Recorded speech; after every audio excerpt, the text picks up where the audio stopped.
So it's that time of year, the one that we always look most forward to. Spring has sprung, the sun is out, it's time to harvest our action figures. So as you can see, we've had a pretty good crop this season. The weather was pretty bitter over the winter, so unfortunately a few of the NECA didn't make it, but we do have some lovely legends over here. And what we're going to do is we're going to find the ones that are just starting to sprout, because there's no point in picking them early. If they're still underground, then they're not going to last when you take them out. But we do have what looks like some lovely results here. You can see, if we look over at this one, I think that's a little leader.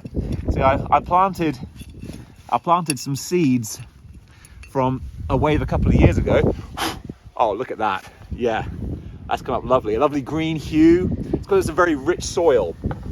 And if we, well, that's a shame. That's a pity. We got a juggernaut over here, which is a deluxe, which is, you're lucky if you can get a deluxe out of the garden. That's wonderful, but it seems the birds have got to it. So that's a bit disappointing. But you can't win them all.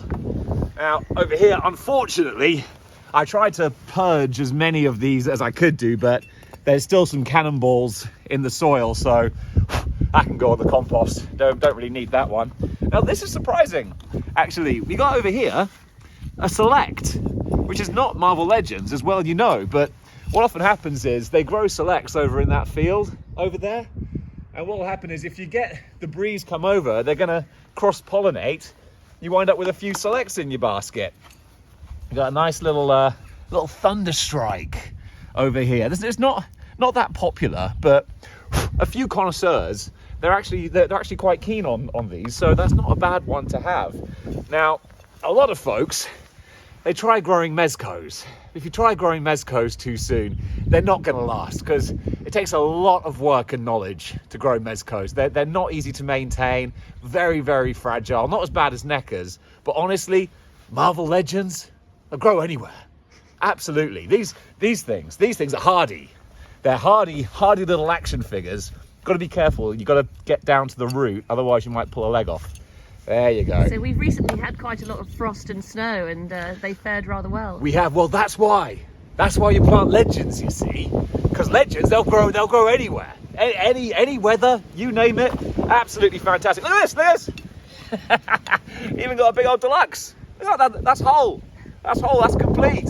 That's a bonus. That is. This has been a good year. What would you recommend for people in more arid areas? If you're dealing with an arid soil, like a dry kind of a soil, then honestly, you know what? You'd be surprised. Mattel, just like Hasbro, very hardy. There's not much to them, you see. That's it. They can just like be popped in there as seeds, and I tell you what, 6 months later, you're ready to cultivate those.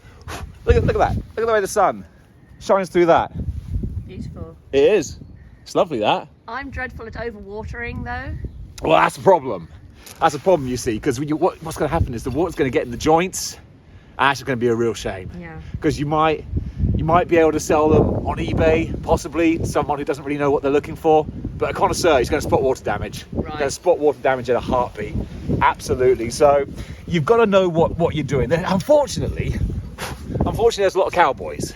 There's a lot of cowboys in the action figure business, and they're going to just start growing. They're going to get some seeds down the market from Baz or Gaz. They're going to plant them, and they're going to think, oh, I'm going to be an action figure farmer. No, it's not that easy. You've got to know what you're doing. Right, I think you just cast an eye over that. Lovely. Isn't it? It's a lovely little harvest. Would this be considered organic? Yeah, no, all of my figures are organic. I want to say that very clear now. They're all organic. No produce, no pesticides, no rubbish. Good. I'm saying no rubbish. No, 100% farm to shelf, organic action figures. Right? Look at this little fella. Didn't even notice him over there. There you go. Got a Genisvel. That's not the Latin name. It's not Genisvel's not. It's the actual name of the character. It's a Genisvel. It sounds like a Latin name. I'm not being all clever. I'm not posh. No frills with me. I tell you what. It's not glamorous. It's good, honest work.